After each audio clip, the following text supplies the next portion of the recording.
tahu? Iya, saya nggak tahu, Pak. Bapak kasih tahu saya sekarang. Kalau Bapak nggak tahu, saya sendiri yang sudah lama ini kan cerita kesaksian saya ya Pak. Nggak di sini, Pak. Siapa yang memberikan statement, dia harus membuktikan. Ya. Berbeda dengan di Manubulu, langsung Bapak diberi apresiasi yang baik banget. Enggak, saya juga nggak butuh apresiasi Bapak. Ya kalau begitu untuk supaya nggak diberi apresiasi. Saya kan hanya menceritakan apa ya di yang mana Pak di pengalaman. Al-Qur'an? Di mana di Al-Qur'an Nabi Isa itu sudah nabi dari kecil? Kalau Bapak nggak tahu, saya sulit. Sebab Bapak sendiri yang berbicara loh, yang membuat statement. Masa saya buktikan?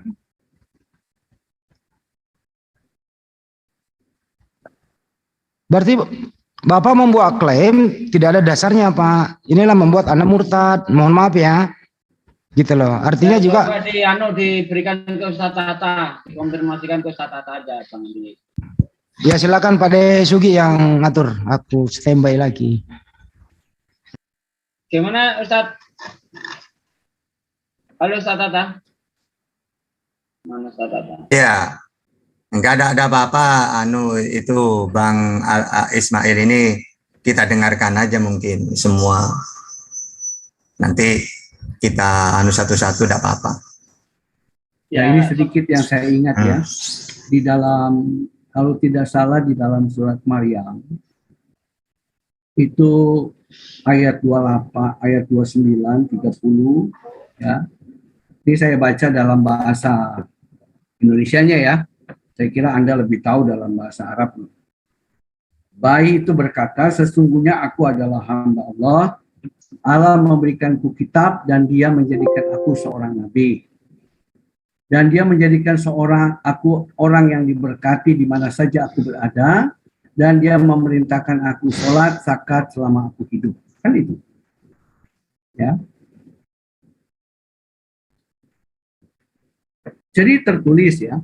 Kalau Anda suruh saya baca berulang-ulang Quran, terus terang saya tentu tidak hafal. Jadi kalau pengertian apa yang saya katakan ini Anda tidak tahu, saya sulit karena Anda itu Islam. Ya. Karena tadi Anda mengatakan sejak kecil Nabi Isa adalah Nabi. Di mana buktinya, Pak? Ini kan ayat 19 ayat 30 dia berkata, bayi itu berkata. Ya, kalau bayi berkata dia sudah Nabi gitu. Menurut kata Quran kan begitu. Enggak ada Pak di situ Nabi kecil ini adalah Nabi. Kalau Anda membaca dan apalagi Anda kontra saya dengan Arab ya. Saya kira ini berarti penulis Quran yang menerjemahkan ini adalah bermaksud menipu umat. Enggak ada di gimana. Jadi Anda mau bermaksud berkata bahwa yang menerjemahkan ini adalah menipu. Aduh. Nah itu maksudnya gitu kan. Apakah Pak Hendy berkata bahwa semua ini kitab-kitab yang diterjemahkan oleh para ahli itu bermaksud nggak usah semuanya Pak, khusus Nabi Isa di mana buktinya Nabi Isa waktu kecil adalah Nabi. Kalau gitu Anda pilih-pilih yang mana yang atau yang tidak. Kan Pak Ismail yang bawa kasus. Nabi Isa Nabi sejak kecil. Udah bacakan. Kalau saya sudah bacakan terus Anda bilang saya salah. Saya kan bacakan menurut terjemahannya. Coba di share screen deh, ayat berapa Pak? Anda buka saja kitabnya. Ya kitab berapa? 19 ayat Surat Maryam ayat berapa? Dan 30. 30. Maryam 30 ya. Ya, dan Isa berkata, sesungguhnya aku hamba Allah. Dia memberiku kitab Injil dan dia menjadikan aku seorang nabi. Di umur berapa ini dia ngomong gini, Pak? Di sini ditulisan dalam kurung bayi itu berkata. Enggak ada Pak bayi di sini. Ya itu terserah Bapak. Yang saya terserah. Di dalam terjemahan saya ini yang saya pegang. Ya coba di-screen Pak terjemahan Bapak. Ya. Enggak, ini kan saya baca terjemahan dari orang-orang yang cukup betul-betul sahih ya. Mungkin kalau saya bacakan siapa sih yang terjemahkan ini semua. Ya. Coba yang bisa saya screen dong surat Maryam. Dibaca dari ayat 29. Iya, coba di screen Pak deh. Siapa yang bisa screen surat Maryam nih? Maryam dari 21 aja sampai terakhir itu.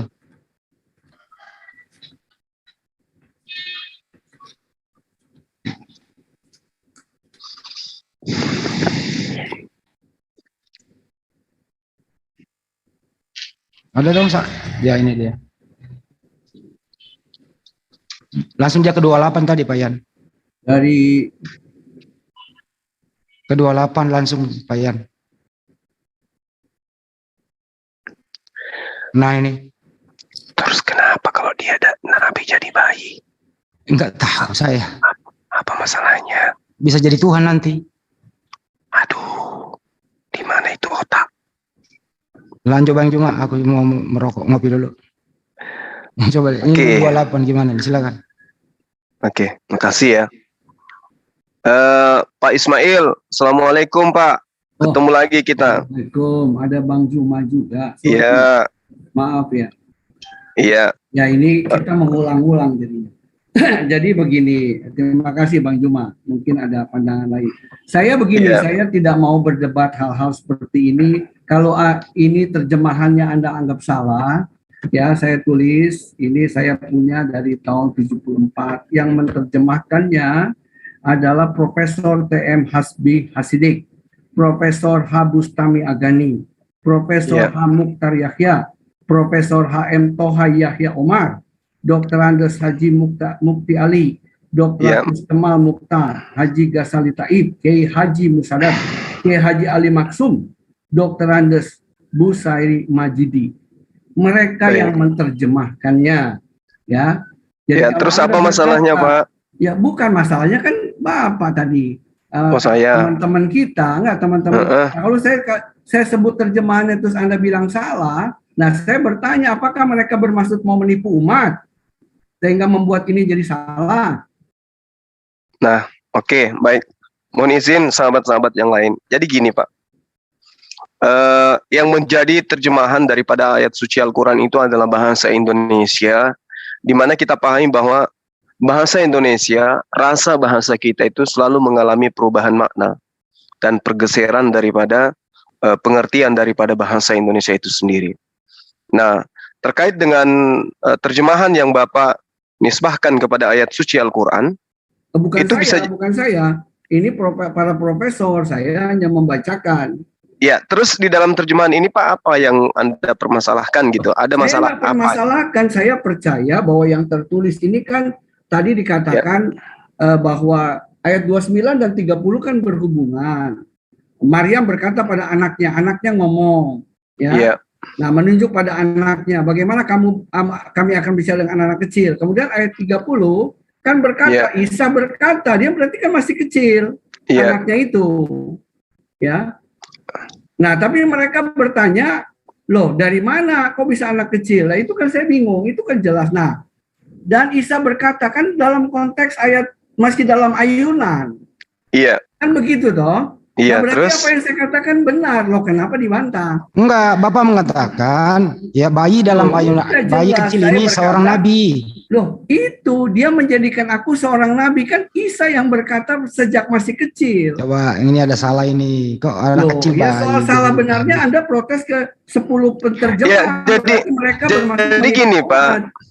Jadi gini, kalaupun misalnya Nabi Isa alaihissalam itu menjadi nabi dari sejak dia kecil, apakah kemudian itu merubah posisi dia menjadi nabi atau tidak nabi, atau dia menjadi Tuhan gitu loh Pak? Bukan, itu bukan soal itu. Saya katakan itulah kelebihan dia dibandingkan Muhammad. Nabi Muhammad. Oh enggak, Anda salah. Nabi Muhammad kan umur 40 baru menjadi nabi. Nah, salah Bapak. Kecil itu jauh banget Pak. Beda. Oh, Bapak berarti nggak pernah belajar Quran. Ya, oke. Baik. Menurut saya. Jadi, baik. Untuk itulah saya mengambil pilihan saya loh, itu loh maksud saya. Oke. Bapak nggak pernah baca surah Ali Imran ayat 81, Pak? Nggak, dengar dulu. Tapi tidak bermaksud menghina atau merendahkan teman-teman di sini yang berbeda dengan saya. Tidak, ini kan pertanyaannya kepada saya toh. Oke, betul. Nah, ini salah satu yang membuat saya menganggap bahwa ada Nabi Isa itu Tuhan. Kelebihan, itu salah satu. Kedua, kelebihan dari mujizat, ya, bahwa dia juga sudah diberikan tanda kenabiannya. Dengan apa dia diberikan bukti kenabiannya? Dengan dia bisa membangkitkan orang mati, menyembuhkan orang kusta, ya, dan Terus? membuat burung dan mujizat-mujizat lain. Oke, baik. Dibandingkan dengan Nabi Muhammad. Oke, Muhammad ya. dikatakan ketika orang Quraisy Mekah berkata, tunjukkanlah kenabianmu, ya. Aku hanya memberi peringatan, memberikan peringatan saja dan memberikan penjelasan. Oke, Satu. baik. Kedua, dia pun tidak tahu Alkitab, tidak tahu iman, tidak tahu hal gaib. Ya, ada Dia lagi nggak Pak? ngerti apa-apa. Nah, dari sederhana, saya sederhana aja. Dari Oke. situ jelas bahwa Isa itu jauh lebih unggul. Oke, baik. Itu dari segi itunya saja. Belum Oke. yang lain-lain. Oke, baik. Nah, Boleh saya bicara, Pak? Enggak, saya lanjutkan dulu supaya saya mantap ini. Jangan panjang-panjang Pak gantian bicaranya Enggak, Pak. ini supaya pemantapan. Jadi saya nggak Enggak perlu panjang-panjang ulang-ulang. sekali Bapak ini. Nah, jadi dengan itulah saya memantapkan diri, ya, bahwa Menjadi penyembahnya. Isa itu menjadi penuntun saya. Oke. Ya, Banjuma Oke. lagi ya. Giliran Bapak saya, diam Pak. dulu. Ya, Oke, silakan. Oke, baik. Tanggapan Bapak terhadap Nabi Isa alaihissalam yang begitu indah, saya acungkan jempol. Ya, saya salut tentang itu. Anda mendudukkan Nabiullah Isa alaihissalam sebagaimana mestinya di dalam pandangan Al-Quran, beliau itu adalah seorang nabi. Nah, sebagai orang yang pernah menjadi penganut Al-Quran, ada tidak seabrek kehebatan, keunggulan Nabi Isa alaihissalam yang Anda anggap itu tadi, ada enggak indikasinya bahwa dia itu adalah Tuhan yang datang dalam rupa manusia? Di dalam Al-Quran, Pak. Ada enggak, Pak? Begini, saya ceritakan perkembangan. Ini kan bertahap ya Pak, Bang Juma ya. Tunggu Bang, tunggu. Apakah ada dalil dalam Al-Quran yang mengindikasikan Nabi Isa itu adalah Tuhan yang datang dalam rupa manusia? Saya sudah tidak pelajari itu Bang. Karena saya kan bilang. Berarti nggak ada. Dengar dulu. Ini kan ada batasan. Kan berarti nggak ada ya Pak ya? Bukan, dengar dulu. Bukan. Ini kan tadi saya ditanya pengalaman saya, kenapa saya hijrah itu toh. Apa sih dasar alasan saya pindah pada waktu itu? Pada waktu itu, ya. Pada waktu itu. Remaja pemuda loh, jangan salah. Ya, yang saya nggak paham macam-macam. Jadi secara sederhana saya memutuskan berbagai kelebihan ini, saya mantap di sini. Ya, selanjutnya ketika saya dibaptis dan masuk menjadi Kristen, ya, nah, akhirnya saya ya berkeluarga dan lain sebagainya. Sambil berjalan, dalam perjalanan saya kan terus belajar, baik belajar Alkitabnya maupun belajar lain-lain, ya, termasuk Quran saya mempelajari. Ya. Nah, itu kan berarti Bapak masih tetap berproses belajar. Nah, setelah Bapak berproses belajar, ada tidak baik pada saat Bapak Kristen maupun selama Bapak Islam, ada enggak di Al-Quran indikasi Isa alaihissalam itu adalah Tuhan yang datang dalam rupa manusia? Ada enggak Pak? Di dalam perjalanan saya ke arah sana, saya lebih diperjelas oleh Alkitab.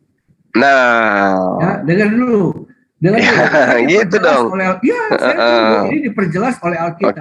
Tetapi saya diperkuat juga oleh pendapat Jibril kepada Muhammad, Nabi, ya, bahwa kalau engkau ragu-ragu tentang banyak hal, bertanyalah kepada orang yang membaca kitab sebelum kamu. Itu pun ada. Jadi dengan kata lain, kalau Nabi Muhammad dalam keraguan dan kebimbangan, nah itu satu contoh. Nah ini satu hal lagi yang saya tambahkan sedikit ya Pak, boleh ya? Ini boleh, kan kita silakan, berdiskusi.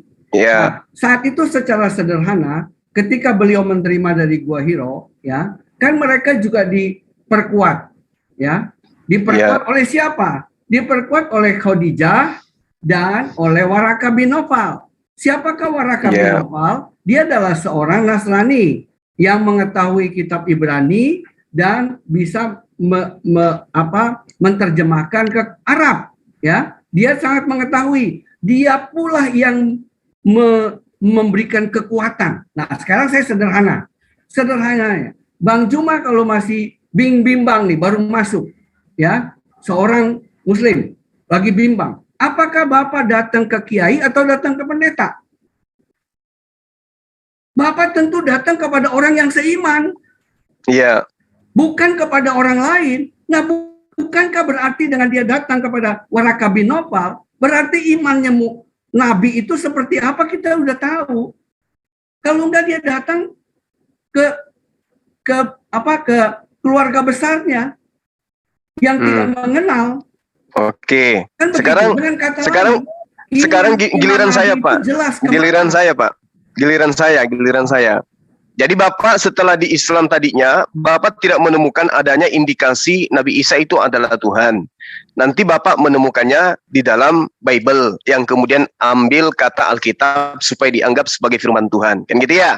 Nah, kemudian Anda suguhkan dengan dalil yang mengatakan Rasulullah Muhammad SAW ditanya oleh Allah, jika engkau ragu, tanyakan kepada pemegang kitab sebelum engkau. Nah, saya ingin tahu dari Bapak, di mana Yesus mengajarkan bahwa dia adalah pencipta langit dan bumi di dalam Bible yang datang nusul menjadi manusia. Tadi Al-Quran gagal, sekarang Bible. Silakan Pak, ada nggak? Kalau Bapak mau membahas Alkitab lain lagi. Ya. Bapak, tunggu Bapak.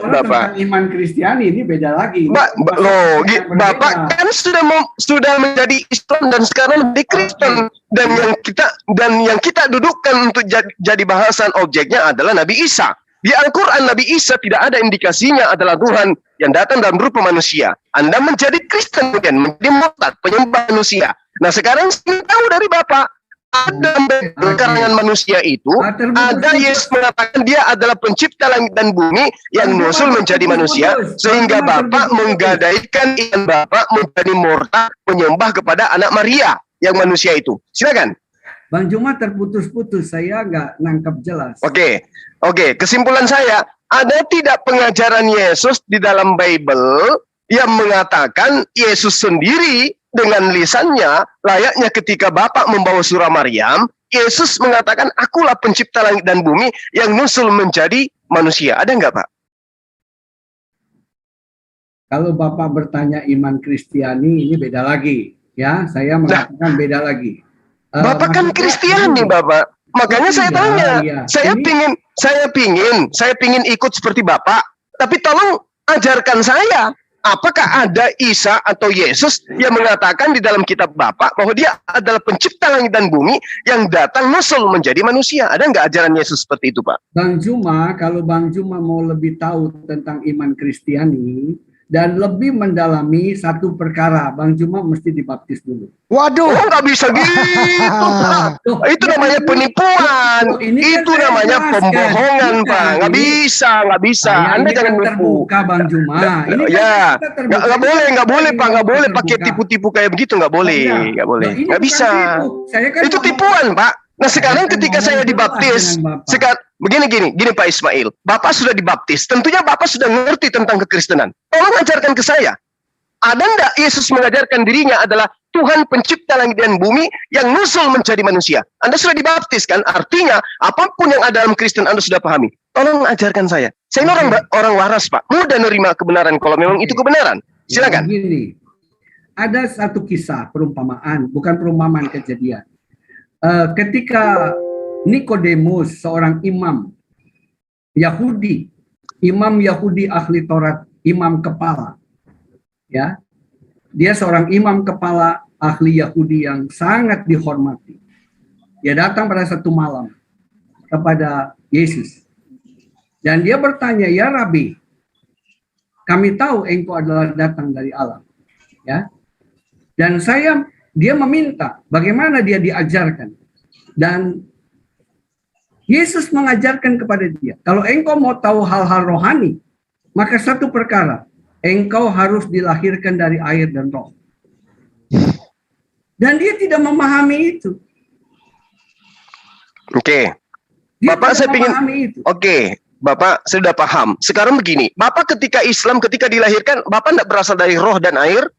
Ya, ini lain lagi. Ini kan saya belum Kristen waktu itu. Anda jangan. Nah, sekarang ketika Anda menyadari itu bahwa menjadi Kristen harus terlahir kembali, ketika Anda menjadi manusia di Islam, apakah Anda tidak berasal dari air dan juga dari roh? Itu hal lain. Itu bicara soal iman. Ini kan kalau Bapak Bang Juma mau balikin ke saya bahwa saya waktu itu belum Kristen, itu hal yang berbeda. Nah, ketika Bapak Bang Juma mau mempelajari iman Kristen secara sungguh, saya menghormati itu. Dan saya memberitahu jalannya, itu dia. Kan saya kan beritahu, bukan maksud menipu. Kalau menipu saya bohongi. Ya, tapi kan saya katakan di muka istilahnya. Oke, Bapak. Kalau Bang Juma mau mempelajari lebih dalam, satu syaratnya, Bang Juma dibaptis dulu. Kan itu. Oke, kan tantang baik. Bang Juma. Oke, sekarang begini Bapak. Anda baca di dalam kitab Markus. Markus 2, biar tak ajarin mengerti Bible. Ada orang yang kerasukan setan menyembah Yesus. Apa ini yang kerasukan setan ini sudah dibaptis, Pak? Bang Juma Saya- terputus-putus. Coba diulang, Pak. Sebelumnya Bang Diulang, Jion, Pak, coba. melalui Bang Diulang Jion, memang admin terputus. ya. Sebentar.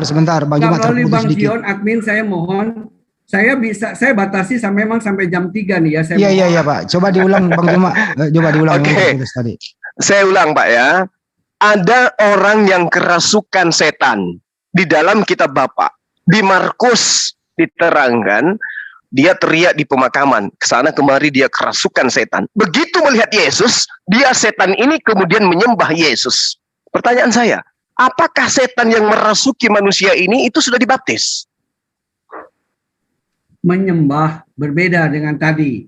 Kalau Bang Juma mau tahu tentang iman Kristiani beda. Saya tidak suruh menyembah Isa, ya. Tapi mau mengetahui iman Kristiani lebih mendalam secara rohani itu. Dan kalau pertanyaan Bang Juma adalah setan itu menyembah, Itu tiba-tiba menyembah Yesus. Apakah dan- setan ini sudah dibaptis, Pak? bukan? Karena setan itu mengenal siapa Yesus, ya. Oh gitu. Makanya dia menyembah. Oke. Oke. Nah sekarang jadi setan ini nggak perlu dibaptis gitu. Bukan, loh, dibaptis itu beda hal lain. Itu setan nggak perlu tahu iman Kristiani, dia nggak perlu tahu. Orang dia datangnya dari Bapak, faktanya setannya tiba-tiba menyembah Yesus. Jadi kesimpulannya, kalau Anda menyembah Yesus, boleh nggak saya katakan bahwa Anda mencontoh setan? Keliru. Bisa nggak, Pak? Keliru. Loh, kok keliru pula? Saya menyembah Allah karena saya mencontoh Yesus. Gini, Bapak Pak. menyembah Yesus karena Bapak mencontoh Enggak, bukan Loh, itu. kok bukan pula? Bapak Markus Pengertian 5, Pak Ismail. Pak Ismail. Pengertiannya tidak apple to apple. Oh, apple to apple dong, Pak. Apple to apple dong, Pak. Bapak mengetahui di dalam Al-Quran, Nabi Ini kan Isa itu begini, adalah Bang seorang Juma. nabi. Dengar dulu Ya. saya jawab sedikit. Bang Ya. Juma, setan itu sudah diminta oleh Allah, kalau dalam Quran ya, sudah diminta oleh Allah dari sejak semula itu menyembah manusia. Adam itu diminta menyembah. Sembahlah Adam. Ya, dia Maksudnya disembah di situ dituhankan gitu. itu tafsiran kita masing-masing berbeda. Makanya Bapak jangan asal ngomong. Oh, ini kan Allah. kita ambil dari kata menyembahnya Oke. dulu. Anda mengatakan bahwa manusia disuruh manusia disuruh menyembah kepada Adam. Itu menurut Anda melalui Al-Quran. Nah sekarang yang menyembah di situ, yang bersujud di situ adalah malaikat. Apakah kemudian malaikat itu menuhankan Adam? Dia karena rasa hormat. Nah, berarti bukan menyembah, Bapak. Yang Beda. datang itu ilahi. Berarti di situ diperintahkan untuk sujud menghormat kepada Adam, bukan menyembah dan menuhankan Adam. Berbeda dengan yang dicontohkan oleh setan. Setan di dalam kitab Anda Markus 5, begitu melihat Yesus, dia mencontohkan sujud menyembah kepada Yesus. Nah, sekarang Anda meniru itu. Boleh nggak saya mengatakan Anda mencontoh setan? Tapi setan itu sujud menyembah Yesus itu bukan untuk mengikuti perintahnya, taat kepada perintahnya, tetapi dengan rasa takutnya. Karena kalau tidak, setan itu bertobat. Oke, baik. Saya terima alasan. Untuk mengenal Yesus harus dibaptis. Apakah 12 murid Yesus dibaptis gitu, Akhi? Lanjut. Ya, oke. Baik, makasih Bang. Nah, sekarang begini. Kalau Anda mengatakan setan itu sujud bukan untuk mentaati perintah Yesus, sekarang saya ingin tahu dari Bapak. Bapak menyembah Yesus itu karena Anda taat perintah Yesus atau tidak? Ini iman Kristiani, hal berbeda. Nah, justru itulah yang saya tanya. Setan menyembah Yesus, Anda menyembah Yesus, sama-sama tidak taat perintah Yesus. Apa bedanya Anda dengan setan? Mohon maaf Pak Ismail. Nggak apa-apa. Nggak apa-apa memang, karena memang terbukti. Ya kan? Iblis menyembah Yesus tanpa taat kepada Yesus. Sekarang Bapak menyembah Yesus bukan taat kepada perintah Yesus. Apa bedanya setan dengan Bapak Ismail? Silakan. Sangat beda. Saya ini Nah, manusia. bedanya apa? Di mana bedanya, Pak? Di mana? Saya ini manusia, setan itu beda. Oh, tapi prosesi penyembahannya sama enggak? Nah, enggak sama proses. Lu kok enggak sama pula? Proses- Setannya menyembah Yesus, Mbak Bukan. Ismail menyembah Yesus. Nah, Yesusnya menyuruh menyembah kepada siapa? Si setan. Anda tidak memahami makna bahasa kalau gitu. Nah, Anda atau saya, Pak Bukan. Ismail? Bang Juma Setan ketika mencobai Bang Yesus, Juma, Yesus memerintahkan si setan untuk menyembah kepada Allah. Sekarang- Bang Juma memaknai makna seperti itu dalam konteks yang berbeda. Oke, baik, saya paham. Begini Pak Ismail, sekarang Anda menyembah Yesus itu atas perintah siapa? Ya. Saya tidak ada pengulangan pertanyaan, Pak. Jangan pura-pura nggak ngerti. Siapa yang memerintahkan Bapak menyembah manusia anak Maria itu? Silakan. Ayatnya di mana ya, Pak? Bang Juma. Tuh, Bentar, justru bentar. saya yang bertanya, di mana dalilnya Yesus mengajarkan Bapak meninggalkan agama Bapak kemudian menjadi penyembah manusia? Bukan. Kenapa bisa kayak begitu? Bukan itu saja. Saya akan bicara ini sebenarnya konteksnya apa yang kita mau bahas ini. Nggak tahu konteks ternyata. Kenapa ya? Bukan, ini Bang Juma mau giring saya kemana? Ini kan persoalannya kita mesti tanya dulu. Tadi kan dari pertanyaan dari Gini, kan Anda Ya tadi udah. awal mengagung-agungkan Nabi Isa, mengunggulkan Nabi Isa. Anda kan orang Kristen, menyembah Nabi Isa atau Yesus adalah Tuhan, karena memang Anda unggulkan. Bang Juma minta bukti, gitu loh, bahwa kalau Yesus itu Tuhan, mana buktinya? Kan gitu. Anda mengunggulkan kok Anda nggak bisa buktikan. Itu intinya, Pak. Silakan, Pak. Pembuktian itu kan hal iman, Pak, bukan persoalan bukti. Loh, iya dong. Sekarang Nah, kalau oke. iman Berarti itu Bapak, dibuktikan berarti Bapak mengimani Yesus itu sebagai Tuhan dengan iman buta. yang bilang Betul. iman buta itu siapa? Kan Saya barusan, Pak. Saya barusan. Kalau Bapak tidak menerima itu, tolong tunjukkan kepada saya perintah Yesus untuk menyembah dirinya. Silakan. Ada nggak? itu perkara iman, Pak, Bang Juma. Nah, itu makanya aku bilang, Bapak iman buta. Iya. Oh ya udah, kalau diimani begitu ya udah. Kalau Bapak ngaku ya udah nggak apa-apa. Itu semua iman itu harus betul-betul patuh taat. Iya, seperti Buta. Bang Juma kepada Nabi Muhammad itu juga buta. Kok buta? Harus Ada begitu. perintahnya loh, Pak. Ada perintahnya untuk beriman kepada Nabiullah. Hah? Ada perintahnya. Sekarang mana perintahnya untuk beriman, mendudukkan Yesus yang adalah utusan Tuhan sebagai Tuhan? Ada nggak perintahnya, Pak? Apa mengimani Nabi sebagai manusia itu benar? Maksudnya? Kan mengimani Rasul.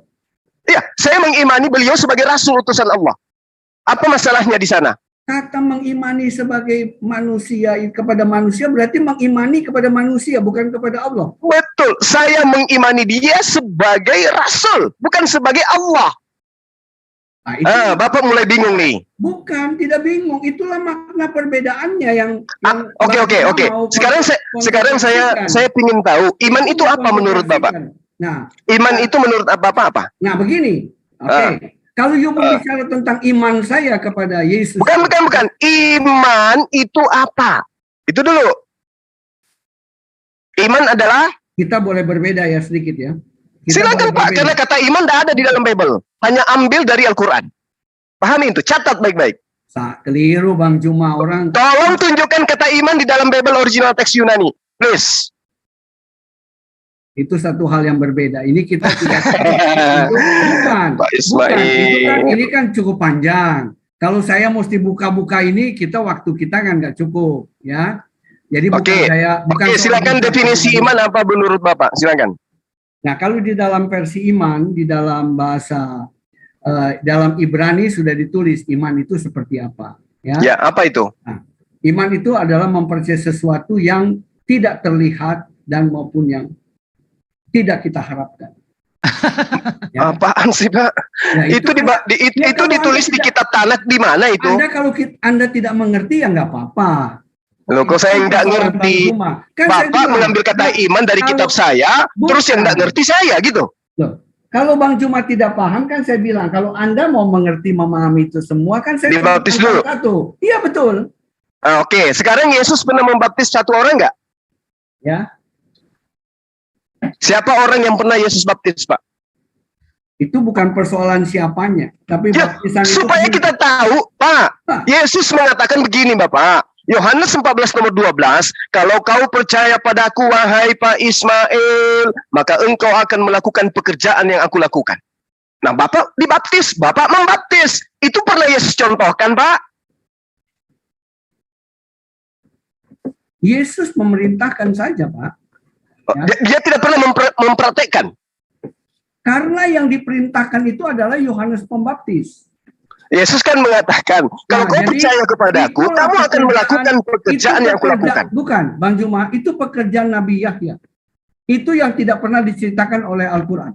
Berarti Anda pengikut Yahya? Bukan. Itulah yang Al-Quran sendiri katakan, ada kisah-kisah yang tidak dikisahkan oleh kepada Nabi Muhammad, ada kisah yang dikisahkan. Kok larinya ke sana, Bapak? Loh, iya, Saya tanya, jelas. apakah Bapak Ada ini kisah pengikut yang tidak- Yahya? Sekarang betul atau nggak? Ada pengikut kisah yang Yesus? tidak dikisahkan. Jibril juga berkata demikian. Ada kisah yang tidak aku kisahkan kepadamu. Nah, jadi maksudnya Jadi ada Bapak ingin hal-hal ngumpet dengan Bapak ada ingin sembunyi hal-hal- di balik semua itu gitu. Bukan, ada hal-hal yang masih tidak banyak diketahui Ya, oleh Nabi oke. Muhammad dan seluruh Itu pengikutnya. Oke, itu Al-Quran. Nah, sekarang Anda pengikut Bible.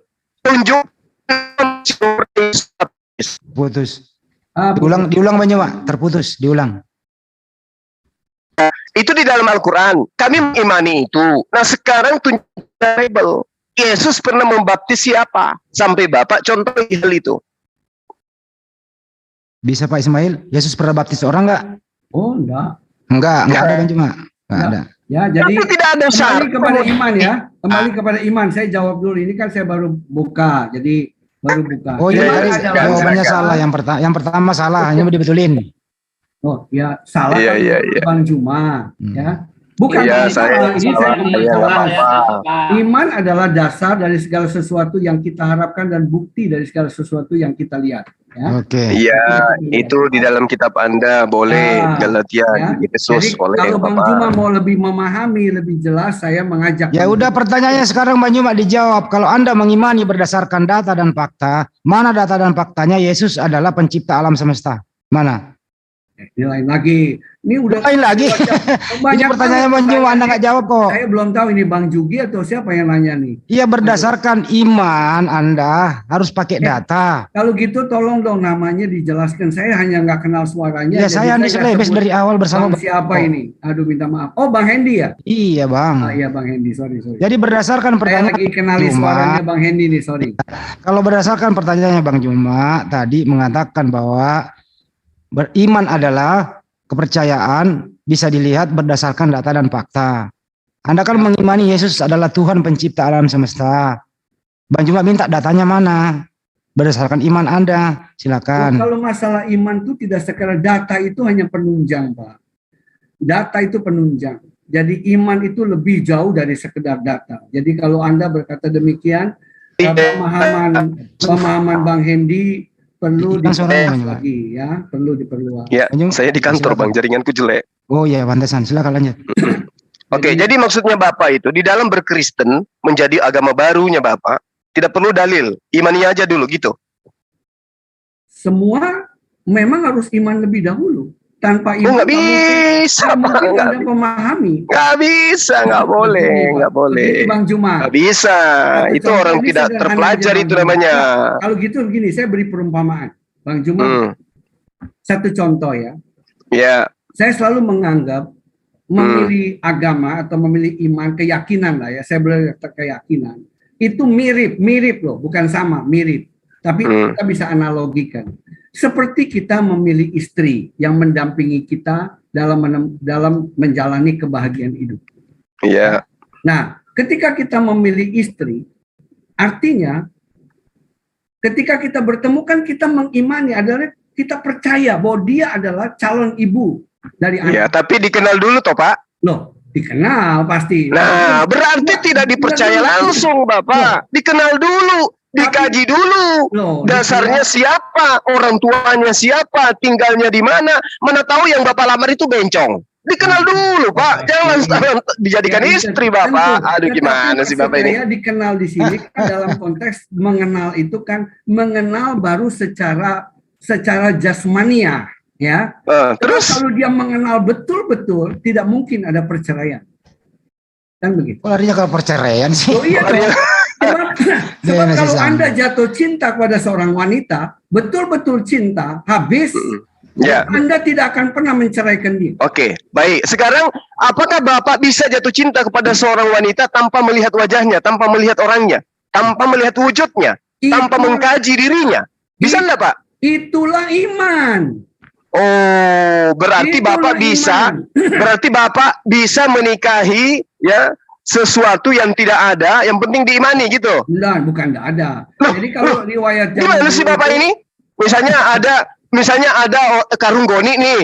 Orang mengatakan itu adalah wanita di dalam. Ini kan kita Ayo bicara- Pak Ismail nikahi. Bapak bisa menikahi itu tanpa Anda membuka karungnya, Begini. melihat dia seperti apa gitu ya Pak maksudnya. Bang Juma begini. Bagaimana kalau isi karungnya itu adalah sapi Pak? Enggak, kita Jadi tetap dalam dikawini. pernikahan kan begini. Kita nggak sendirian di dalam hutan, Bang Juma. Kita kan di bawah bimbingan. Tentu kita ada orang tua kita. Kalau misalnya zaman Siti Nurbaya, kita percaya pada orang tua kita. Kita diimani, kita dijodohkan. Oke, saya percaya, saya imani. Ya. Ya. Siapa istriku atau suamiku? Ya udah, Oke. aku percaya saja. Oke. Nah, itulah bukti Oke. iman kepada orang tua. Kan Oke. begitu, toh? Nah, Yesus adalah mempelai laki-laki. Oke. Sekarang bukan, saya ini bukan ingin tahu mempelai dari laki-laki. Bapak. Ini kembali soal keyakinan tadi. Iya. Yesus Saya itu akan orang menjawab. tuanya. Nah sekarang orang tuanya pernah tidak mengajarkan dirinya itu adalah pencipta langit dan bumi? Pernah nggak Pak? Nah, ini lain lagi, Pak. Tadi katanya masuk topik harus yang berbeda. kenal sama orang tua, bimbingan orang tua. Nah, saya larikan bahwa Yesus itu adalah gembala yang baik. Sebagai gembala, ada nggak dia pernah mengajarkan domba-dombanya kalau dia itu adalah pencipta langit dan bumi? Ada nggak Pak? Ini masalah iman, ya kita kaitkan dulu dengan banyak hal, Bang Juma. Ya. Allahu Akbar. Nah, La ini haula wala masalahnya- quwata Ya, illa istighfar billah. dulu Bang Juma, istighfar. Ini kan orang Apalah yang pemalas. membuat Bapak ini meninggalkan punya keyakinan yang sudah benar masuk ke dalam kesesatan, Pak. Ya, istighfar Bang Juma, Subhanallah. istighfar. Karena ini Astagfirullah, orangnya kan orang istighfar, pemalasa Bang ini. Juma, istighfar. Ya. Iya, di Bang Al-Quran Anda mengatakan tidak ada indikasi Isa itu Tuhan. Di kitab Anda lebih-lebih parah. Anda nggak bisa ngapa-ngapain ketika ditanyai. Anda hanya mengatakan iman, iman, iman. Apa yang bisa Anda pertanggungjawabkan di hadapan Allah? Masya Dengan hanya modal Allah, iman. Bang Juma. Masya Allah. Bapak, sini saya ajarin Pak. Yesus mengajarkan begini kepada pengikutnya Bani Israel, Bapak. Akulah jalan, akulah keselamatan dan hidup. Oke Pak? Dia Bang Juma jalan Pak. percaya itu, Bang Juma percaya. Yakin 1000 dan 1.000.000%. Yesus Bang itu Juma adalah mesti jalan dibaptis keselamatan dan dulu. hidup. Bang Juma untuk meyakini dibaptis dulu. Mau? Anda jualan obat terlalu murah harganya. Terlalu murah harganya Bapak. Di mana? Dengar. Oke, Di oke. dalam, dengarkan Pak. Di dalam pengajaran Yesus kepada orang Yahudi, ketika engkau ingin menjadi pengikutku, apa yang jadi ending terakhir? Jual hartamu, sedekahkan kepada si miskin. Setelah itu kau lakukan, datanglah kepadaku.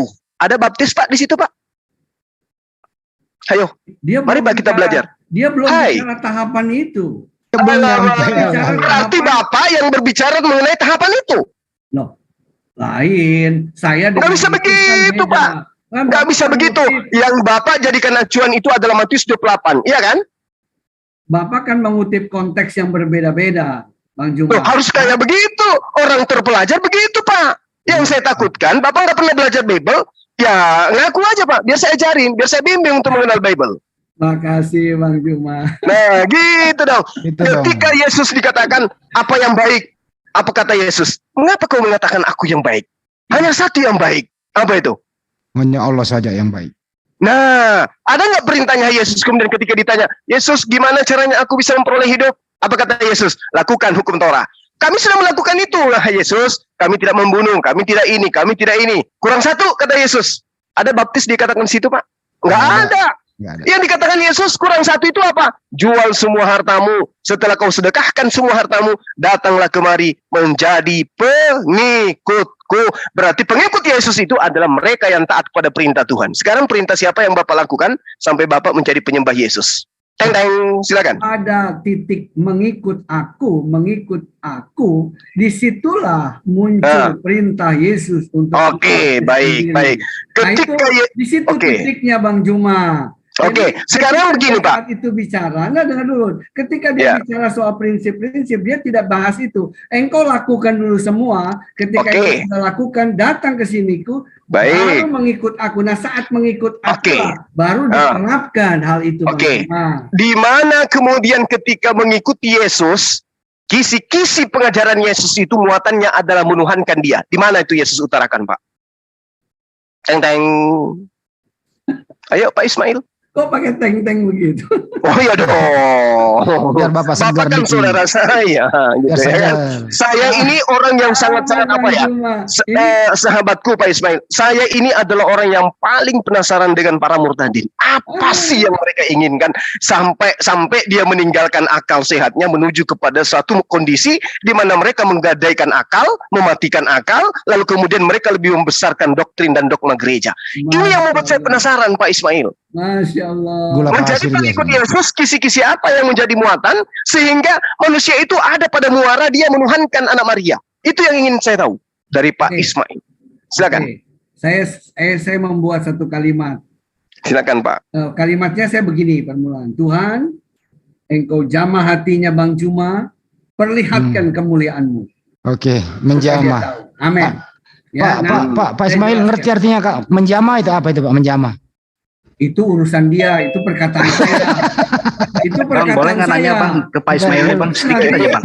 Saya doa kelarin Bang Juma dulu, kelarin dulu Bang Juma. Kepada Allah. Enggak, ini dikit Bang. Oh iya silakan. Soalnya Oke Pak Ismail, saya nanya Pak Ismail, kalau untuk mengenal listrik apa harus di-strum dulu nggak? kadang perlu. Oh, ya udah berarti di-strum ya. Terima kasih. Kadang perlu. Ya. Bang Andi. Ini aja kembali ke topik. Dulu sebentar Pak Ismail. Pak Ismail ini enteng Pak. Ini Bang, kalau orang nggak percaya, nggak ada listrik ini, kan perlu sedikit disentuh. Iya nggak apa-apa Pak, nggak apa-apa. Kan ada tes pen Pak, ngapain kita bunuh diri pada tes pen? Nah, Pak gini Pak. Istilahnya. Menurut Pak Ismail kembali ke topik. Menurut Pak Ismail, Isa dan Yesus sama atau beda Pak? Apa? Isa atau Yesus sama atau beda? Isa dan Yesus. Dalam ini dalam karung Pak. Ini persoalan cukup luas ya. Saya tidak bisa dalam bahasa satu kalimat. Ya dijawab aja, beda atau sama? Bisa sama, bisa beda. Waduh, tergantung kemana Anda kebahagiaan Anda gitu. Tergantung perspektif Anda memandang. Ya, Anda memandang apa sehingga dia sama? Nah, Anda memandang apa sehingga dia beda? Tergantung situasi Bang Andi. Situasi, kondisi, dan toleransi ya Pak. Apa pertanyaannya Bang Andi? Saya nggak dengar. Apakah Isa dan Yesus sama atau beda? Tergantung situasi, kondisi, dan toleransi katanya Bang Juma. Bukan tergantung perspektif, bisa iya, bisa tidak. Ini bisa ya, bisa tidak. Kapan iya, kapan tidak Pak? Tergantung penekanannya. Iya, kapan bisa iya, kapan bisa tidak? Silakan Pak diterang. Itu kita mesti ngobrolnya sambil minum kopi, nggak bisa begini. Waduh, pertanyaan begini sulit banget. Nggak bisa Bang Hendy, kita mesti sambil minum kopi, nggak bisa begini. Itu kan malah sakit apa aja itu? Malah sakit gading. Masih di semua Kika. Oke, ngomong-ngomong ini sudah jam 3. Saya mohon maaf. Malah ya. Bang Juma, kita ketemu lagi. Oke, bentar Pak Abi. Saya mau tanya sebentar itu katanya untuk di orang Kristen itu harus dibaptis dulu ya, Pak Abi. Pak Ismail, saya sebentar. Bang Juma. Ya kasih Ya. Pak Tata. Iya. Kan di gunung. Ini saya minta waktunya Pak Ismail sebentar. Bukan. Tadi mengatakan. Pak Ismail ada Ustaz Tata mau menyalami Anda, ada Ustaz Tata mau menyalami Anda. Karena Silakan yang Ustaz. saya dengar tadi mulai di awal sampai akhir, Anda sepertinya memang tidak paham tentang Islam. Contohnya gini, Anda memakai contoh, nah Isa lebih hebat daripada Nabi Muhammad karena dia bisa bicara dari kecil. Saya tanya, ketika kamu tahu hadis dengan Al-Quran, apakah hanya Isa yang bisa bicara, bayi yang bisa bicara? Coba. Di dalam Islam. Dengan siapa? Bang Tata ya? Iya. Bang Tata, apa yang Bang Tata katakan benar. Saya tidak mendalami Islam secara ilmu Islam, tidak. Jadi kalau Bang Tata lebih tahu, saya hanya Alhamdulillah ini yang ngaku. Sekarang gini, lanjut. Kita perlu akui lah kalau yang Iya, sip. Makasih Bang. Sudah selesai. Kenapa kita mesti ngomong? Jadi Bang, jadi gini, Ada 3 bayi bahkan masih menyusu. Coba baca hadis Riyadhus Shalihin, hadis sahih. 3 bayi yang bisa bicara. Apakah baik 3-3-nya itu lebih baik daripada Nabi Muhammad? Cuma gara-gara bisa bicara. Ya bedanya mungkin dia tertulis di Quran, yang 3 bayi tidak. Apanya? Itu cuma coba kamu baca dengan tafsirannya. Ya, bukan itu yang bayi di situ bicara Isa itu untuk membuktikan karena ibunya dituduh zina oleh orang Israel. Lalu nanya, siapa bapakmu ini? Tahu, nanya ke anakku ini. Akhirnya Isa itu disuruh ngomong. Walaupun bayi dia mengatakan bahwa dia utusannya Allah, diberi kitab nantinya. Gitu loh. Ya mungkin berbeda sedikit aja Bang Tata yang saya hormati. Mungkin perbedaannya yang bicara tuh kapasitasnya siapa. Ini yang bicarakan Jibril. Enggak, udah, untuk selesai ya. Ya, jadi sekarang itulah perbedaan. Terakhir. Silakan Tat. Terakhir gini. Anda mengatakan, kenapa Nabi Muhammad dalam Al-Quran disuruh bertanya kepada ahli kitab? Tahu maksudnya? Benar apa yang dikatakan sampean, bahwasanya orang kalau bertanya kepada orang yang paham. Nah sekarang gini, orang Arab tidak tahu nubuat Rasulullah. Yang tahu orang Arab itu yang namanya utusan itu malaikat, bukan manusia. Dan juga bahwasanya kenapa disuruh tanya ke ahli kitab? Karena memang ahli kitab itu Allah mengutus nabi-nabi untuk mereka. Ketika ditanya, benarkah bahwa yang namanya utusan itu manusia? Iya. Musa manusia, Yesus manusia. Mereka juga diberi wahyu. Berarti kan Nabi Muhammad benar. Karena yang tahu nubuat para rasul itu, utusan tentang Nabi Muhammad, memang ahli kitab, bukan orang Arab. Orang Arab itu tidak tahu, bahkan menurut mereka yang namanya utusannya Allah itu malaikat, bukan manusia. Sehingga tanya kepada ahli kitab gitu. Ya, paham nggak itu? Ya. Makanya Waraqah bin Nawfal langsung mengatakan yang datang kepada kamu itu An-Namus. Namus itu apa? Jibril. Karena nabi-nabi terdahulu juga Allah memberi firman-Nya, ya bukan langsung Allah turun kepada manusia itu, tapi mengutus Jibril gitu. Makanya pendeta Bahiro, coba waktu Nabi masih umur 13 tahun, yang mengatakan dia Nabi siapa? Pendeta. Kenapa kok pendeta? Karena ahli kitab. Kenapa kok ahli kitab? Karena nubuat Rasulullah ada di ahli kitab gitu. Ya itulah beda perspektif Bang Tata. Kalau saya melihatnya di sini, bahwa yang bisa bicara dan diperkuat itu adalah tentu kepada orang-orang seiman. Kalau dia tidak seiman, dia tidak berkata itu. Ya, hanya kepada orang seiman dia berkata begitu. Nah, jadi Pak Pendeta mau mengatakan Nabi Muhammad Kristen gitu? Itu tafsiran perspektif masing-masing ya, bisa iya bisa enggak. Ya kan Anda tadi mengatakan Nabi Muhammad bertanya kepada seiman, yaitu Waraqah bin Nawfal. Berarti Anda mau mengatakan bahwa Nabi Muhammad itu Kristen gitu? Ya itu salah kaprah Pak. Perspektif kita kan masing-masing berbeda. Saya hanya murtad Pak. Seperti sekarang kalau Bang Tata atau Bang yang bicara Bang Hendy dalam kegoncangan begitu rendah, begitu ada masalah begitu kuat, apakah lari ke pendeta, apa lari ke kiai? Itu saja. Oke, baik Pak. Jadi dengan kelebihan Nabi Isa ini artinya Anda menuhankan karena dia kelebihannya begitu ya. Jadi Anda menuhankan ya. Itu alasannya ya Pak. Ya kira-kira itu yang saya bisa jawab. Ya. Bang, jadi bisa jawab dulu Pak. Dengan kelebihan Nabi Isa yang Anda maksud itu sehingga Anda menuhankan dan kemudian Anda murtad. Betul ya Pak? Betul ya Pak Ismail?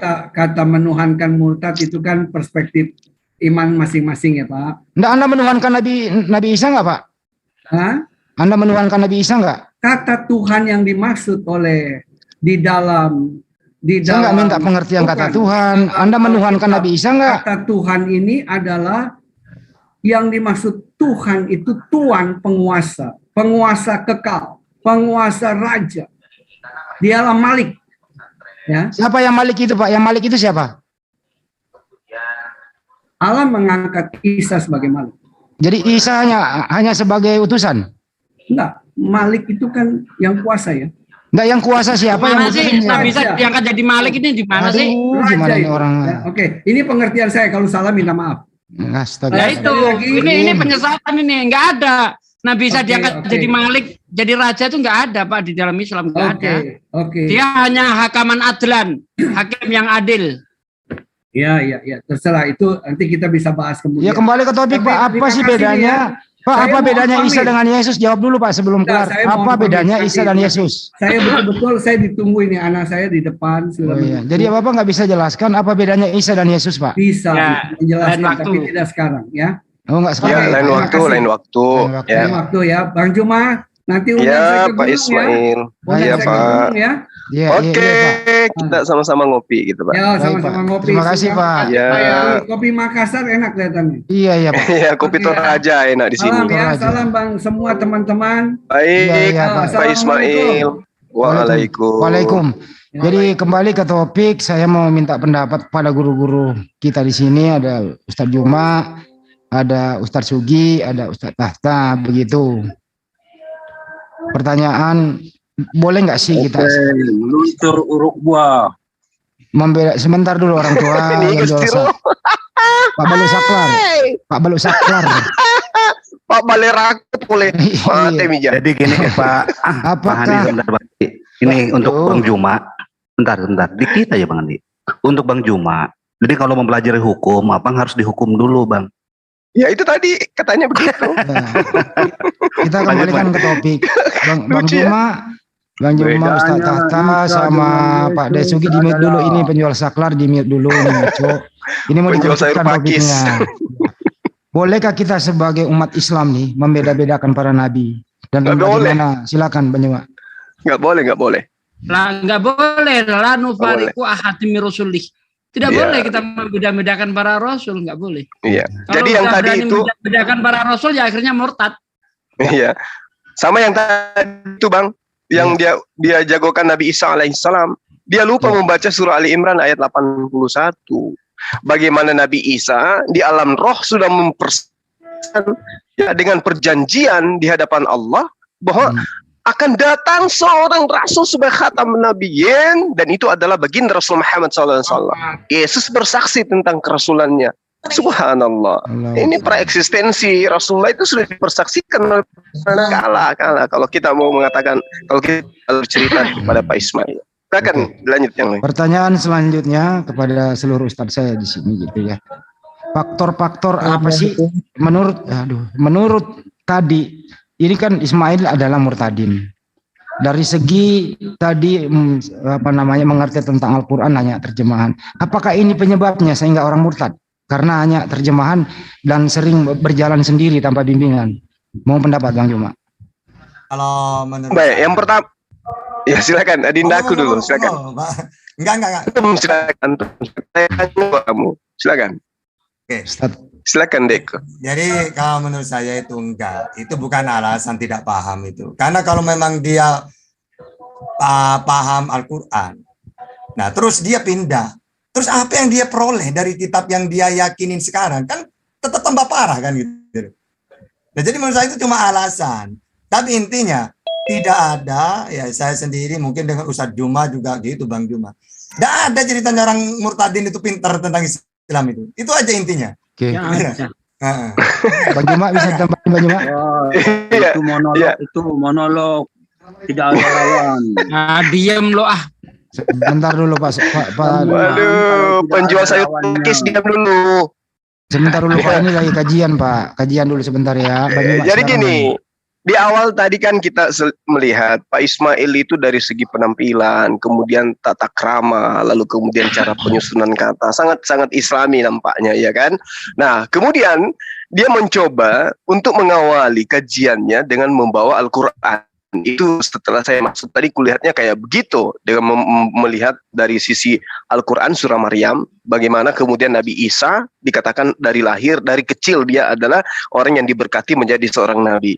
Padahal ayat itu bercerita masa yang akan datang, layaknya pesan untuk melaksanakan sholat dan membayar zakat. Kalau sampai pada masanya, dia harus, kalau tidak sampai ya tidak wajib kemudian. Ya itu wasiat dari Allah untuk dia, untuk melaksanakan sholat dan juga melaksanakan zakat. Kalau dia sampai pada masa itu, maka dia wajib menunaikan. Tapi kalau tidak, nggak ada kewajiban. Berarti tidak ada kemudian dasar pijakan dari Pak Ismail yang berdasar dari yang menyebabkan dia murtad. maka benarlah yang diceritakan oleh Adinda Tahta, mungkin orangnya di Al-Quran Oh sayangnya signalnya Bang pernah Juma. menemukan ada murtadin yang paham Quran, lalu kemudian dia murtad. Belum pernah. Nah, Pak Ismail sudah mengakui tidak ada indikasi di dalam Al-Quran yang dia pahami, yang terjemah itu belum masuk ke original teks, yang terjemah itu aja tidak ada indikasi bahwa Nabi Isa itu adalah Tuhan. Itu pertama. Kedua, setelah dia menjadi Kristen, ditanya, kita mau bahasa Indonesia? Ya. Kamu bisa baca? Ya. Kamu ngerti bahasa Indonesianya? Ya. Intinya di situ. Nah, ketika Anda sudah menjadi Kristen, memahami Bible, apakah di dalam kitab Anda ada indikasi Yesus mengajarkan dirinya itu adalah Tuhan pencipta langit dan bumi? Apa jawabannya? Dibaptis dulu, baru bisa ngerti. itu adalah itu monolog, itu Bentar monolog. dulu. Diam dulu orang tua. Ya oke, saya kira begitu abangku. Yang pada intinya netizen kita dimanapun antum berada, kita melihat Pak Ismail ini adalah seorang misionaris yang memang dibentuk karakternya seperti itu, seakan-akan dia itu adalah ulama besar dengan karismatik Islamnya, dia membawa itu tampil di mana-mana.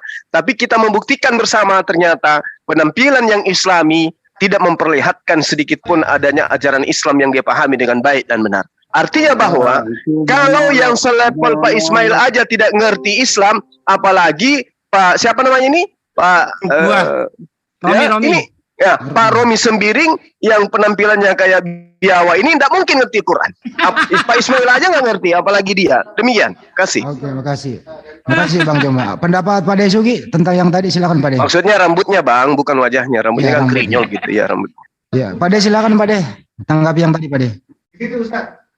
Ya, dari awal saya sudah mengatakan bahwa orang murtad itu pasti miskin.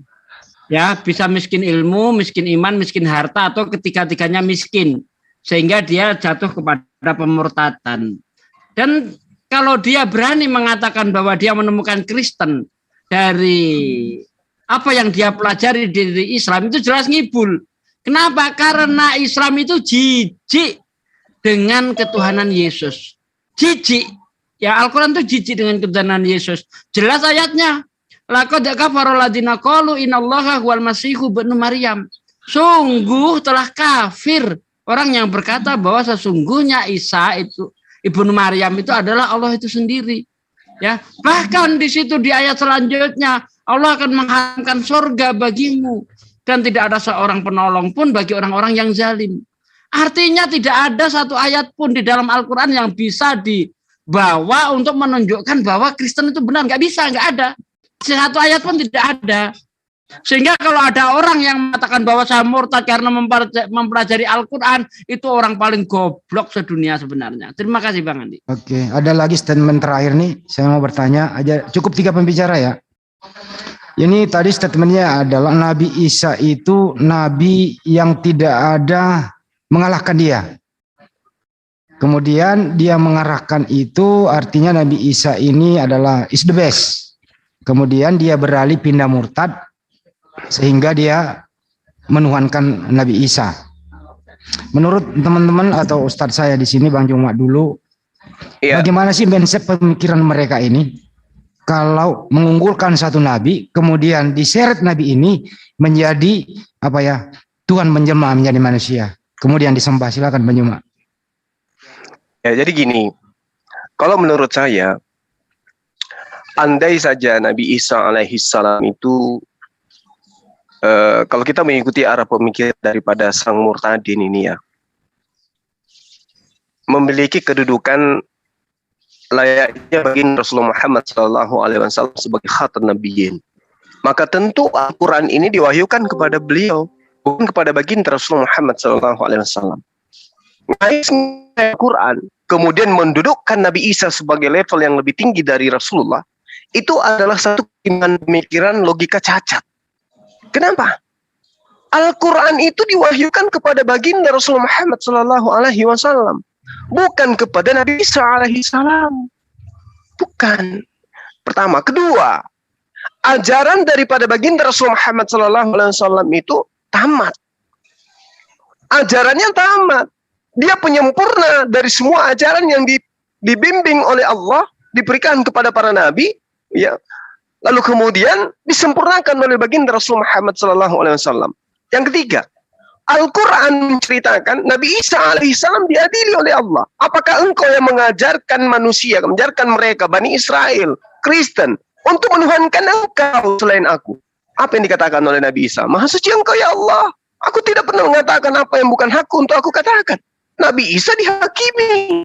Baginda Rasul Muhammad SAW, Kul in kuntum tuhibbunallah fattabi'uni yuhibbukumullah wa yaghfir lakum dzunubakum wallahu ghafurur rahim. Malah mengikuti dia itu dianggap sebagai sebuah kebenaran. Nah, itu. Jadi keutamaan daripada apa yang menjadi pembimbing, apa yang menjadi konseling, apa yang menjadi junjungan, ya, yang menjadi panutan kemudian diproklamirkan langsung oleh Allah. Kul in kuntum tuhibbunallah, cinta terhadap pencipta langit dan bumi, kata Rasulullah, kata Allah, maka ikutlah kepada baginda Rasul Muhammad sallallahu alaihi wasallam. Subhanallah. Tidak Nabi Isa katakan, ya, siratul mustaqim. Inilah jalan yang lurus. Ini saya kira para sahabat banyak lebar saya ini semangat. Enggak apa-apa, memang saya minta untuk dilebarkan. Cuman sayangnya signalnya begitu. Kalau Ustaz ada pendapat, silakan Ustaz. Ya, nah yang misalnya ditanyakan bahwasanya kayak seakan-akan tidak ada yang mengalahkan. Justru sebaliknya. Walaupun ini saya kasih saya sampaikan dulu, walaupun dalam Al-Quran, tilkar rusulu faddalna ba'dahum ala ba'd. Para nabi itu diberi kelebihan masing-masing oleh Allah. Dan kelebihan-kelebihan itu tetap pada dasarnya la nufarriqu baina ahadin minhum. Jangan sampai membeda-bedakan itu. Tapi kalau ditanya apakah ada yang lebih hebat? Nah, misalnya dari Nabi Isa. Justru Nabi Isa itu saya tidak bisa bandingkan dengan Nabi Muhammad. Mungkin dengan Musa. Itu pun kalah Nabi Isa itu. Kalau secara dalil ya. Kalau dengan Nabi Muhammad, ya nggak bisa. Presiden dengan kepala desa, tidak bisa. Tetap derajatnya lebih tinggi presiden. Diutus untuk seluruh Indonesia, pemimpin.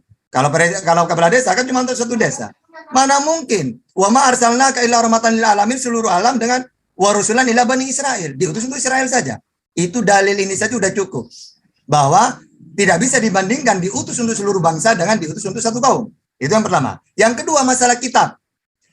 Yang dikatakan berhasil itu karena mereka menerima kitab ajaran, harusnya pengikutnya menjaga ajaran itu. Musa Taurat dan ajaran Musa Tauhid, maka mereka masih tetap mempertahankan Taurat dan mempertahankan Tauhid. Sedangkan Isa tidak berhasil, malah dirusak ajarannya menjadi Trinitas, kitabnya tidak ada. Ya, itu sudah kalah. Makanya dengan Musa pun kalah. Yang ketiga, umatnya. Umatnya itu seharusnya menyembah Tuhan yang Esa. Ya, Musa iya, Nabi Muhammad iya. Lalu ada pengikut malah mentuhankan Trinitas, bagian inilah roh, firman yang mana tidak ada di ajaran Yesus. Berarti kalau saya pakai logika bukan membeda-bedakan. Justru Isa ini nabi paling gagal. Gitu ya. Tidak bisa mempertahankan firman yang dia terima dari Tuhannya. Kedua, umatnya malah mentuhankan dia. Kalau nabi-nabi yang lain kan mentuhankan yang mengutus dirinya. Gitu ya. Itu Bang Andi. Ini secara dalil dan logika. Coba, silakan. Baik, makasih. Ustaz Sugi. Ya, kalau kita ikuti cara pikirnya Pak Ismail ya, bahwa kejadian-kejadian yang menyertai Nabi Isa itu membuat dia lebih unggul. Ya, ini berdasarkan Al-Quran. Tetap saja Rasulullah itu lebih unggul. Pertama, ya, Allah tidak pernah menyebut Nabi Muhammad itu, Muhammad, itu enggak ada. Atau kalau dalam bahasa Jawanya itu jangkar, ya, jangkar dalam bahasa Indonesia itu apa ya? Menyebut nama tanpa disertai penghormatan. Ya. Sedangkan Allah ketika menyebut nabi-nabi lainnya, ya, itu langsung menyebut nama dia, ya Isa, ya Musa, ya Ibrahim, Tapi tidak ada satu ayat pun di dalam Al-Quran Allah langsung menyebut nama. Seandainya ada menyebut nama, itu disertai jabatannya. Contoh seperti ini, ya. Kalau kita memanggil presiden kita misalnya Jokowi, itu tidak sopan. Tapi kalau kita menyebut Jokowi Presiden Indonesia, sopan. Demikian juga di dalam Al-Quran, Allah tidak pernah menyebut ya Muhammad, tidak ada. Kalaupun ada menyebutnya ya Muhammad Rasulullah. Disertai pangkat jabatan. Itu dari satu itu saja sudah membuktikan bahwa di hadapan Allah, ya, Nabi Muhammad lebih mulia. Dan tidak ada nabi yang diberi gelar namanya Allah kepada nabi itu kecuali Muhammad. Tidak ada. Nabi Muhammad itu Raufur Rahim, penyayang. Nah, seperti itu. Nabi Muhammad nabi universal. Sedangkan nabi-nabi sebelum Nabi Muhammad nabi lokal. Dia diutus hanya untuk kaum tertentu. Kemudian Rasulullah itu Sayyidul Anbiya, tuannya para nabi, wa khataman nabiyin, penutupnya para nabi. Jadi kalau mau dibanding-bandingkan nggak ada apa-apanya. Baik dari keberhasilannya, Yesus tidak pernah mengkristenkan satu orang Israel pun. Nggak ada itu. Nabi Muhammad yang dia sahadatkan, ya, yang dia sahadatkan berapa ratus ribu, ya. Nah, Nabi Isa tidak membuat perubahan di Israel. Bahkan sampai sekarang Israel itu orang Kristen di Israel itu masih minoritas. Tapi lihat bagaimana Rasulullah ketika diutus di Mekah dari bangsa yang barbar, bangsa yang tidak terpandang. Begitu Rasulullah diutus di situ bersinarlah ya kehidupan yang penuh dengan peradaban. Yang tadinya barbar, kehidupan seperti hewan. Begitu Nabi Muhammad diutus menjadi bangsa yang mulia, bangsa yang penuh dengan peradaban. Ya, bahkan ya ini ada orang Kristen sendiri yang mengatakan ya kalau nggak salah Robert Fang ya. Seandainya ada orang yang bisa menguasai dunia, Muhammadlah orangnya. Dan memang terbukti Nabi Muhammad pernah menguasai sepertiga dunia. Yesus boro-boro ya kisaran Israel itu saja nggak sanggup ya kok. Dakwah Yesus hanya kisaran Palestina, nggak sampai kisaran Medan. Terima kasih. Terima kasih. Terakhir nih pertanyaan ya, ketiganya nih. Sebelum pertanyaan, statementnya bahwa Michael Hart, seorang Kristen, mengatakan Nabi Muhammad tokoh nomor 1 yang pernah ada di muka bumi yang paling berpengaruh. Nabi Muhammad SAW, Yesus nomor 3. Terakhir pertanyaan, ini nih khusus ke Pak Ismail sang murtadin ini. Bagaimana sih pengetahuan menurut para guru saya semua di sini, pengetahuan Ismail Murtadin ini tentang Al-Quran? Apakah kelewat pintar atau kebablasan? Bang Juma dulu silakan. Ya itu tadi Bang, dia hanya paham. Hilang. Signalnya Bang Juma. Signalnya nggak kedengeran. Sayang banget. Tes 1 2. Ya, tes. Lanjut. Oke, suara kedengeran. Ya kadang robot dia. Oke. Jadi kita melihat bagaimana kualitasnya dia ya kan. Penampilannya layaknya Syekh. Ya, tapi ternyata dia nggak bisa Al-Quran, hanya bisa terjemah. Jadi levelnya itu sama halnya dengan Rudy Yohanes. Nggak ada bedanya, pelawak. Ya, ketika berbicara Al-Quran, ya saya katakan dia kategori pelawak. Saya kira begitu, Bang. Silakan. Jaringan saya gangguan di sini. Oke, makasih. Tata. Ya, karena udah dari yang dia sampaikan, memang dia sudah menyadari kalau dia tidak paham, tadi sudah diakui ya. Makanya ketika dia mengutip Al-Quran, dia tidak mau baca Arabnya, langsung terjemahan, karena menurut saya kalian semua tahu lah. Itu menandakan dia takut baca ya, berarti tidak paham. Kedua, masalah pengertian, karena gara-gara Isa dari kecil bayi bisa bicara, dia kan tidak tahu, padahal bukan hanya dia. Kalau di hadis itu tiga bayi yang bisa bicara itu, karena ada apa? untuk membuktikan fitnah-fitnah gitu loh ya. Nah, termasuk juret itu kalau di hadis itu. Yang ketiga, dia tadi dengan Gurunda Juma itu mengatakan, coba diperintah untuk menyembah Adam. Nah, dia tidak tahu. Maksud menyembah itu at-tahiyat, penghormatan gitu ya. Makanya oleh Bang Juma langsung dijelaskan apa maksudnya sujud itu gitu. Berarti kan nol gitu loh. Dan dia menyadari cuma terjemahan. Makanya jangan sampai ya murtadin itu apalagi datang ke JCC. Nah, karena saya memang sekarang ada di JCC. Udah usahlah nekat-nekat bahas Al-Quran dengan alasan dirinya murtad. Ya, akan memalukan dirinya sendiri. Tidak ada orang yang murtad itu paham Al-Quran itu gak ada. Kalau cuma bisa baca ya saya akui ada. Mungkin banyak bisa. Nah, makanya ketika Bang Andi tadi itu bagus. Apa alasan Anda keluar dari Islam, pindah ke Yesus? Apakah di Al-Quran ada tentang kisah mungkin Yesus Tuhan atau apa? Itu pertanyaan bagus. Karena rata-rata kalau mereka maksa, Pak, iya ini, nah bahaya ini. Enak kita itu untuk meluruskan. Berarti Anda tidak paham, tinggal gitu. Makanya kayak Bang Andi itu tahu caranya mempertanyakan ketika murtad datang ke sini gitu ya. Oke, gitu aja Bang Andi, silakan. Makasih Pak Ustadz. Terakhir ke Pak De Sugi sekalian, Pak De Sugi yang nutup, beri statement terakhir kemudian ditutup Pak De. Ya, terima kasih ya. Tidak ada ceritanya orang yang murtad itu paham Al-Quran.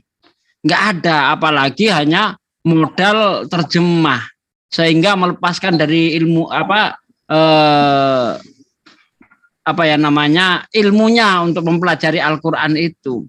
Kalau dia paham nahwu sorob di situ, bukankah ketika Nabi angkat jadi Nabi nanti bayar zakat melaksanakan sholat itu kan fi'il mahdi, berbicara di masa yang akan datang gitu loh. Nah kemudian mengenai dia bisa bicara masa kecil, dia hanya mengambil itunya saja, tapi tidak mau melihat kronologinya itu apa, gitu. Kenapa dia di mukjizat bisa bicara waktu kecil? Tujuannya kan untuk membela ibunya. Kalau hanya urusannya bisa bicara, ya, terus itu dianggap hebat, pangkal paha sapi di dalam surah Al-Baqarah bisa ngomong. Ya bisa ngomong kok bisa ngomong, dipukul kepada orang yang sudah mati lalu orang yang mati itu ngomong, maka itu lebih hebat daripada Yesus. Dan Nabi Isa kan tidak seperti itu. Ya, jadi inilah yang namanya taklid buta. Ya, sehingga dia itu pokoknya asal bisa begini dia lebih hebat. Tidak semacam itu di dalam pemahaman Islam, tidak seperti itu. Mereka para nabi diberi kehebatan sebenarnya untuk menunjukkan bahwa dirinya itu dirinya itu adalah utusan Tuhan, diberi dengan tanda-tanda seperti itu. Nah, kalau dihitung dari tanda-tandanya Musa lebih hebat, laut dibelah apa enggak lebih hebat itu? Ya, Abraham dibakar 40 hari enggak gosong malah kedinginan di dalam api. Coba, mana yang lebih hebat? Rasulullah juga bisa bangkitin orang mati. Banyak keajaiban-keajaiban. Jadi dimuliakannya seorang nabi bukan untuk mengunggulkan ini lebih hebat, nabi ini lebih hebat, tidak, tapi semua itu sebagai pelajaran bagi kita bahwa ada rasul yang diutus terlebih dahulu dan mereka diberi tanda-tanda. Begitu Bang Andi, terima kasih. Ya, saya tutup ya sekalian ya. Silakan Pak De. Oke, saudaraku sekalian sudah mengikuti live di kesempatan siang ini. Semoga apa yang kita sampaikan, yang kita sajikan di kesempatan siang ini ada hikmah yang bisa kita ambil ya. Dan saya tutup dengan kitul majelis, subhanaka wa bihamdika asyhadu alla ilaha illa anta astaghfiruka wa atubu ilaik. Wassalamualaikum warahmatullahi wabarakatuh.